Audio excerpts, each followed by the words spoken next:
Welcome to Man Does Tech, where I solve the problems you didn't even know you had. In this video, I will explain how to replace an AC compressor on a Hyundai Elantra.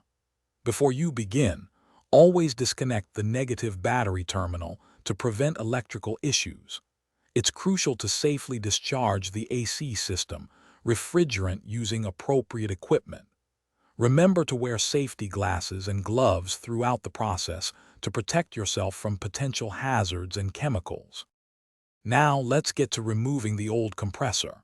First, you'll need to loosen and carefully remove the serpentine belt from the compressor pulley.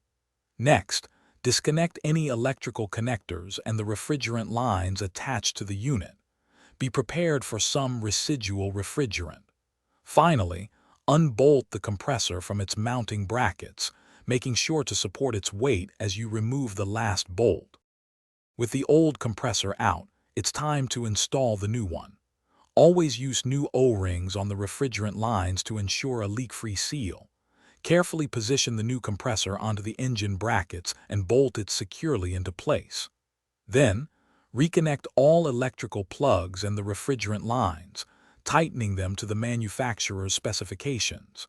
This ensures proper electrical connection and refrigerant flow. The final steps involve recharging and testing your AC system. You'll need to evacuate the system to remove all air and moisture, which is vital for proper operation.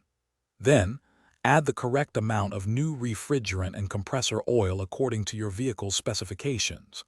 Once charged, start the engine, turn on the AC, and test it to ensure it's cooling effectively. Enjoy your newly working AC. Thanks for watching.